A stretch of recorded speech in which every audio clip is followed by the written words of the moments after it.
Very good morning, dear students. Our today's topic is objective resolution of our Indian Constitution. This is the last topic which is there in the chapter Constitution Why and How. As you all know that Constituent Assembly has been formed and various committees were there which were given the task of framing or drafting our Indian Constitution. So when we talk about that there were certain principles, goals, opinions, values and objectives, they were taken and they define that what is to be there in our Constituent Assembly. So these were the principles which are termed as by the name objective resolution. The best summary of the principles that the nationalist movement brought to the Constituent Assembly is the objective resolution. Objective, some objective which you want to attain, the aim, and resolution is when you are confirmed for something to achieve. So objective resolution defines the aim of the assembly. That assembly will be taking into consideration what are the things, what are the aims, why we have brought this Constituent Assembly. And objective resolution is moved by Pandit Jawaharlal Nehru in 1946, 13 December 1946. So it hold the aspirations and values behind the constitution, means constitution किन values को ध्यान में रख के बनाई जाएगी. So this is all was there. The first session of Constituent Assembly was held on December 1946, but on December 13, 1946, Pandit Jawaharlal Nehru moved the objective resolution, and it has some important provisions of the objective resolution. Now we will study about the provisions of objective resolution. So if we start with the objective resolution and its provision, so number 1, it is that India is an independent sovereign republic. You have already been gone with the words independent sovereign republic. Another is India shall be a union of British Indian territories, Indian states and other parts outside British India, because before independence India was under colonial rule, under British rule. So after independence, that is post 1947, it was decided that India shall be a union of British Indian territories. जितनी भी Indian territories Britishers ने अपने under की हुई थी वो, plus Indian states and other parts outside British India which were under some prince or some king, and Indian states which are willing to be part of the union. Then another is territories forming the union shall be autonomous units and exercise all powers and functions of the government and administration except those assigned to or vested in the union. Means whatever territories which will be forming the union, means which will be part of India, and due to that India will be a union of number of states, so they will exercise all powers and functions of the government and administration. Then another point, all people of India shall be granted and secured social, economic and political justice. Please note these words, social, economic and political justice. I will discuss after finishing this topic. I will discuss in detail about the various terms which have come across during the chapter. Equality of status, opportunities, equality before law and fundamental freedom of speech, expression, belief, faith, worship, association and action subject to law, public morality. Then the minorities, backward and tribal areas, depressed and other backward classes, they shall be provided adequate safeguards.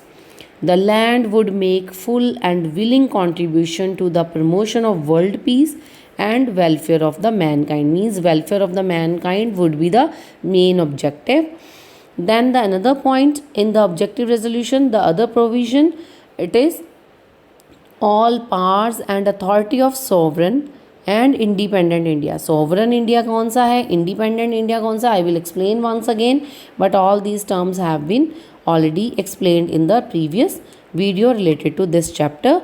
And its constitution shall flow from the people, means people, they will be the makers, like democracy is of the people, for the people and by the people. So constitution shall flow from the people, लोगों में constitution जो है वहाँ से flow करेगा, means fundamental rights they are granted, all the provisions they have been granted to the Indian citizen.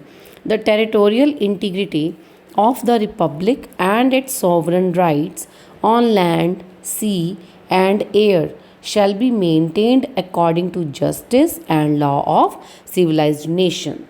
So all is this about the various provisions which are undertaken in the by the Constituent Assembly, and they are known as objective resolution.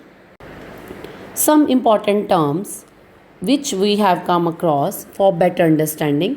Number one is sovereign.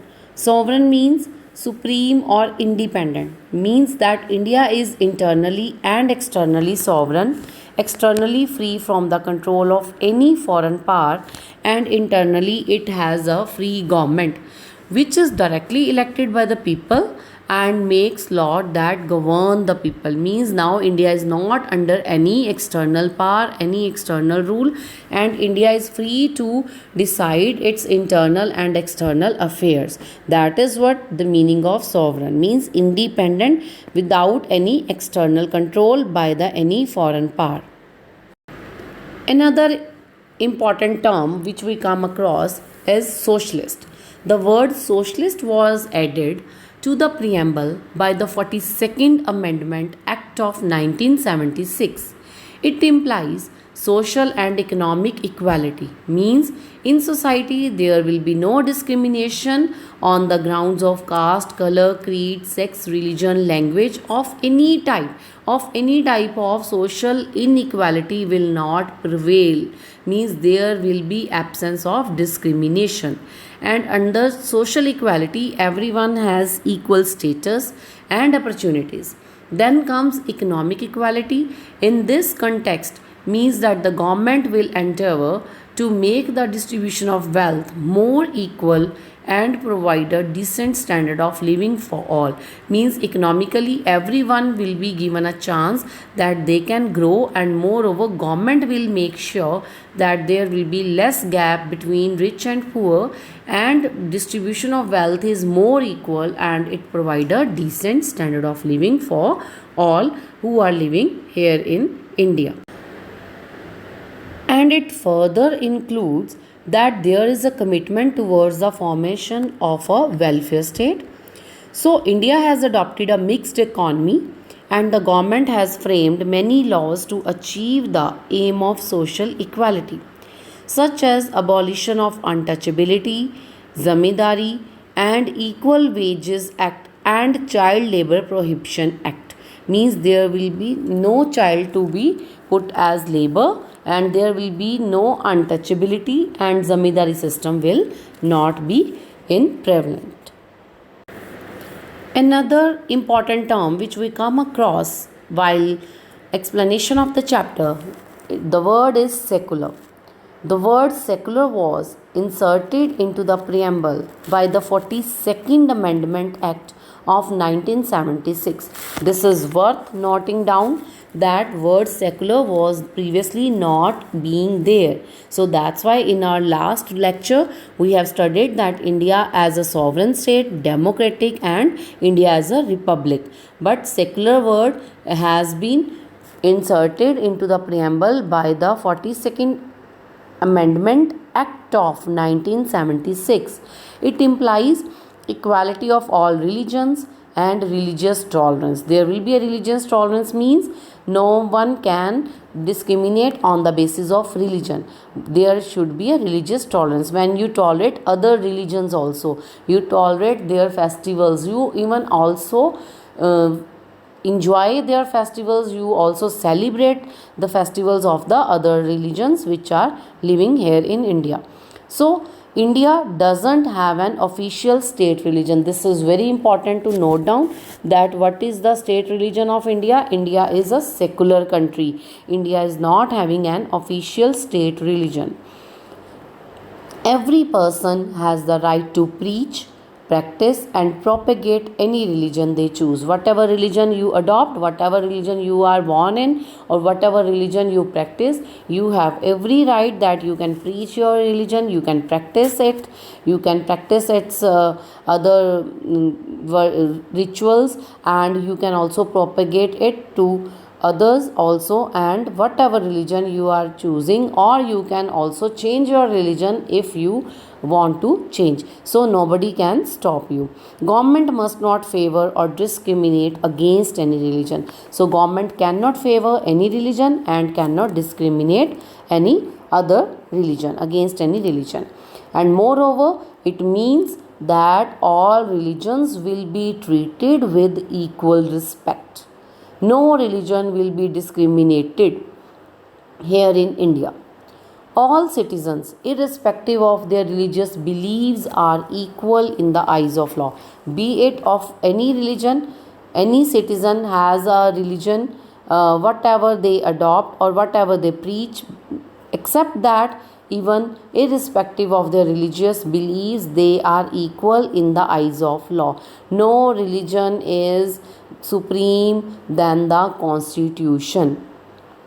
No religious instruction is imparted मतलब देना, like कोई religious instructions नहीं दी जा सकती in the government और government aided schools. जो government schools हैं और गवर्नमेंट एडेड स्कूल्स हैं, वहाँ पे किसी तरह की रिलीजियस इंस्ट्रक्शन मीन्स एक पर्टिकुलर किसी एक रिलीजन को बढ़ावा देने के लिए, उस पर्टिकुलर रिलीजन के लिए किसी तरह की इंस्ट्रक्शंस या फोर्स नहीं किया जा सकता बच्चों पे कि they must adopt that religion. So that is the best part, that India is a secular. Every religion is granted equal status. Another term, democratic. Indian democracy.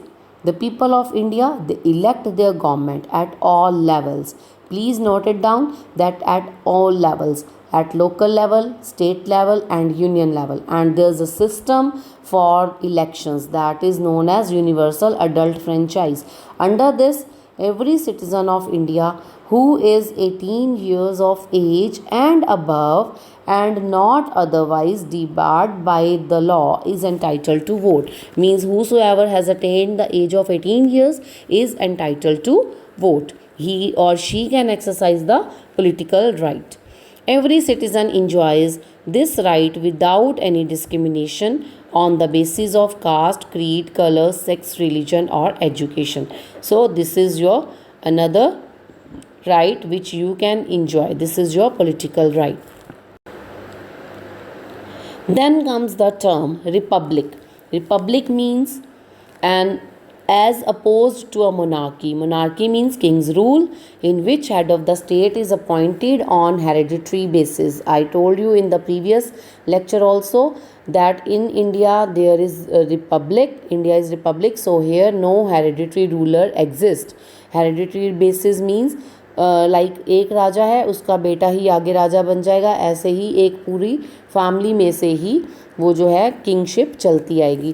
That is what hereditary basis. So head of state in India is not appointed on a hereditary basis. A democratic Republic is an entity in which head of state is elected directly or indirectly and for a fixed tenure. So in India, President of India is elected by an electoral college for a term of 5 years. For the term of 5 years in India, the President of India is elected. Then comes the justice, the type of justice which is being granted to the citizens. Number one, social, then economic, and last is political justice. So under social justice, all persons, they are treated equally irrespective of their status, of gender, religion, caste, race, etc. Means social justice prevails. All persons will be treated equally. You cannot exercise untouchability because it is a punishable crime. Then economic justice. It means there should be a reduction in the gap between rich and poor. So economic justice aims at reducing the gap between rich and poor. Directive principles make provision for human work, maternity relief, leisure, reduction of wide economic disparities, promoting economic interests, minimum wage, banning of forced labor, etc. So, forced labor, what is the other term which we use for forced labor, dear students? It is begar, Begar. And then comes the political justice, means equal opportunity for all the citizens to participate in the political process, means political process may right to vote they can exercise, and there will be a equal opportunity. Even you can also contest elections, that equal opportunity is also for you. So all the political rights are granted to you. So that was all about the objective resolution, and the topic is finished here. So there are certain provisions which we have borrowed from the other countries also, and that is why our constitution is known as bag of borrowings. But it is not, in reality it is true, because we have adopted from other sources. The provision is like, it is what is being suited to our country. It is not that everything as it is we have copied from the other countries. There are number of provisions which we have borrowed. So dear students, now you must prepare this topic very nicely, and notes will be provided to you as usual on your classroom app. And I hope you all are covering complete topic side by side, and rest of the queries will be taken on Zoom class. Thank you and have a nice day. Stay blessed. God bless you.